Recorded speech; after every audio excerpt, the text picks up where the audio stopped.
ज्ञानवाणी में आपका हार्दिक अभिनंदन करता हूं दोस्तों। और आज मैं आपको बताऊंगा कि पृथ्वी के जन्म की अद्भुत कहानी। दोस्तों, जिस पृथ्वी पर हम रहते हैं, पृथ्वी पर रहने वाले सारे व्यक्ति के मन में यह प्रश्न जरूर आता होगा कि पृथ्वी का जन्म कैसे हुआ, क्या हुआ होगा ब्रह्मांड में कि पृथ्वी का जन्म हुआ। दोस्तों, पृथ्वी की जन्म की कहानी बड़ी ही विचित्र है। संसार के विद्वानों ने अलग अलग तरह से पृथ्वी के जन्म की कहानी अपने ढंग से प्रस्तुत की है। हमारे देश में पुराणों में भी पृथ्वी के जन्म की कहानी को मार्मिक तरीके से प्रस्तुत किया गया है।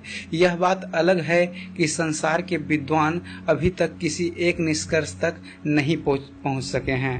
फिर भी संसार के विद्वानों ने जिस निष्कर्ष को सम्मति दी है उसका संक्षेप मैं आपको बता रहा हूँ। फ्रांस के वैज्ञानिक बफ्तन ने 1749 ईस्वी में दोस्तों यह सिद्ध किया कि यह एक बहुत बड़ा ज्योतिपिंड एक दिन सूर्य से टकरा गया, जिसके परिणाम स्वरूप बड़े बड़े टुकड़े उछलकर सूर्य से अलग हो गए। सूर्य के यही टुकड़े ठंडे होकर ग्रह और उपग्रह बने दोस्तों।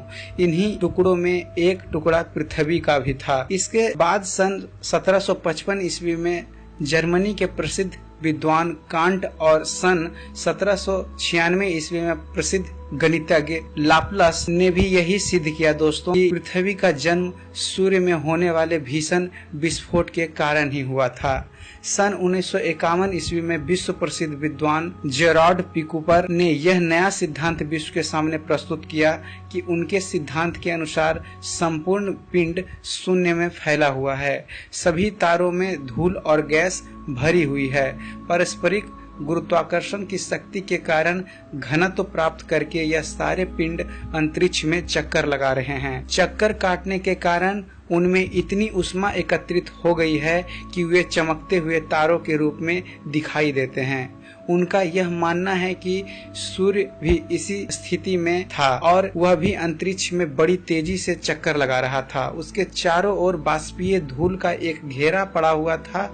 वह घेरा जब धीरे धीरे घनत्व प्राप्त करने लगा तो उसमें से अनेक समूह बाहर निकलकर उसके चारों ओर घूमने लगे। यही हमारे ग्रह उपग्रह हैं और इन्हीं में से एक हमारी पृथ्वी भी है दोस्तों, जो सूर्य से अलग होकर ठंडी हो गई और उसका यह स्वरूप आज दिखाई दे रहा है। सूर्य से अलग होने पर पहले हमारी पृथ्वी जलते हुए बाष्पपुंज के रूप में अलग थलग पड़ गई थी। धीरे धीरे करोड़ों वर्ष बीत जाने पर उसका धरातल ठंडा हुआ और इसकी ऊपरी सतह पर कड़ी सी पपड़ी जम गई। पृथ्वी का भीतरी भाग जैसे जैसे ठंडा होकर सिकुड़ता गया वैसे वैसे उसके ऊपरी सतह में भी सिकुड़ने आने लगी। उन्हीं सिकुड़नों को हम आज पहाड़ों घाटियों के रूप में देखते हैं दोस्तों।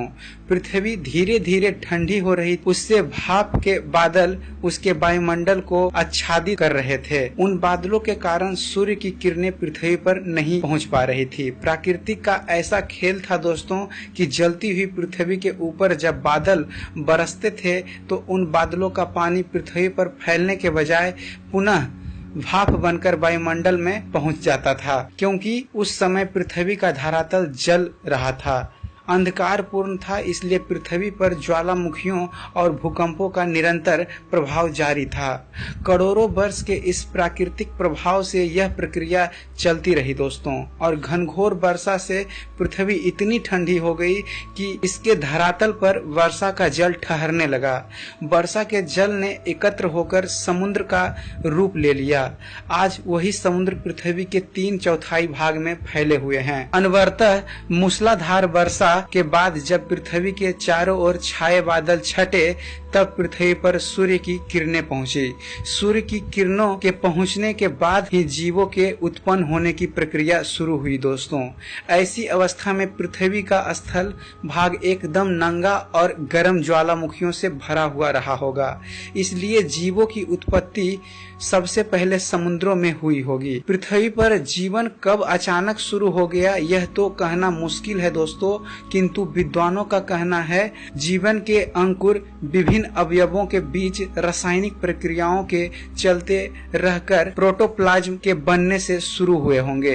इसी प्रोटोप्लाज्म के एकत्रित होकर जीव कोष बनने के बाद जीवन आरंभ हुआ और यहीं से एक कोषीय जीव से लेकर हाथी जैसे जीवों का विकास हुआ। प्रारंभिक अवस्था में जीव एक कोषीय अवस्था में था। ये जीव दो कोषीय में विभाजित हो जाते थे और प्रत्येक भाग स्वतंत्र जीव बन जाता था। इन जीव कोषों के भीतर और बाहर सूक्ष्म परमाणु अपना प्रभाव दिखाते रहते थे। इन्हीं पर कालांतर और सेल्यूलोस का आवरण चढ़ता रहा, जिससे क्लोरोफिल नामक हरा पदार्थ पैदा हुआ। इस हरे पदार्थ का एक विशेषण गुण यह था दोस्तों कि यह जिस कोष के भीतर रहता उसके लिए सूर्य का प्रकाश लेकर कार्बन डाइऑक्साइड को ऑक्सीजन और पानी में बदल देता था और यह जीवन के लिए आवश्यक तत्व बन गया। यहीं से जीवन की रफ्तार शुरू हुई दोस्तों। यही हरे रंग वाले एक कोषीय जीव पौधों के रूप में विकसित हुए।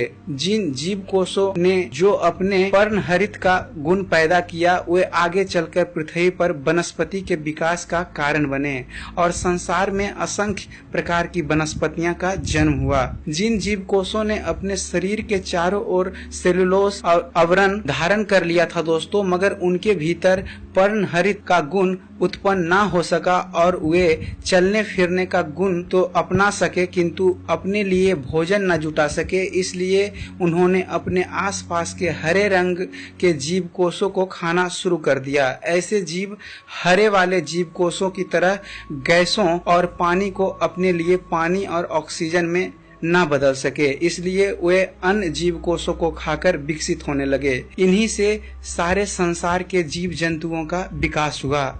इस तरह करोड़ों वर्षों में विकास की विभिन्न कड़ियों के बाद दोस्तों संसार का जीवन चक्र आरंभ हुआ। मनुष्य भी इस विकास की सबसे ज्यादा विकसित कड़ी है, जिसने अपने मस्तिष्क का अद्भुत विकास कर जल, थल और आकाश तीनों को अपने अधीन कर लिया है। ऐसा मेधावी मानव पहले तो वनों में ही रहता था, किंतु उसने धीरे धीरे वनों को साफ कर खेती की और अपना समाज स्थापित कर लिया। वनों के बाहर रहकर भी वनों को उसने नहीं छोड़ा, क्योंकि उसका जन्म और विकास तो इन्हीं वनों में हुआ था। वह अपनी आवश्यकताओं की पूर्ति इन्हीं वनों से करता था दोस्तों। जैसे जैसे मानव की जनसंख्या बढ़ी दोस्तों, उसकी भौतिक सुखों की लालसा भी बढ़ने लगी और उसने वनों में रहने वाले प्राणियों को नष्ट करना, खदेड़ना आरंभ कर दिया और उसने एक सुरक्षित कृत्रिम अपने बनाए अप्राकृतिक वातावरण में घर बनाकर रहना शुरू किया। उपयोगी जानवरों को मांस और दूध के लिए पालना शुरू किया। अपनी कुशाग्र बुद्धि से उसने अपने आप को अन्य प्राणियों से अलग कर लिया और अपने बनाए अप्राकृतिक वातावरण में रहते हुए तथा अपने भौतिक सुखों की अभिवृद्धि के लिए वह उस प्राकृतिक जिसमें उसका विकास हुआ था दोस्तों, उसको ही नष्ट करने लगा। अब ये हालत है कि प्राकृतिक के साथ मनुष्य की छेड़छाड़ इतनी बढ़ गई है दोस्तों कि यदि शीघ्र इसे रोका न गया तो यह वनों, वन्य प्राणियों और वनस्पतियों को ही नहीं, स्वयं मानव सभ्यता के लिए भी घोर संकट पैदा कर देगी। अब समय आपके हाथ में है दोस्तों। अपनी विचारधारा को बदलिए, प्राकृतिक के साथ असमंजस बना कर रखिए, पर्यावरण के अनुकूल होकर चलिए, तभी ये धरती आपके हाथों में है। तो आशा करता हूं दोस्तों आपको हमारा ये वीडियो पसंद आया होगा। अगर जो आपको हमारा वीडियो पसंद आता है दोस्तों और आप ऐसे ही वीडियो देखना चाहते हैं दोस्तों, तो हमारे चैनल को सब्सक्राइब कीजिए, जुड़िए ज्ञानवाणी चैनल के साथ और देखते रहिए, जानते रहिए। धन्यवाद। जय हिंद।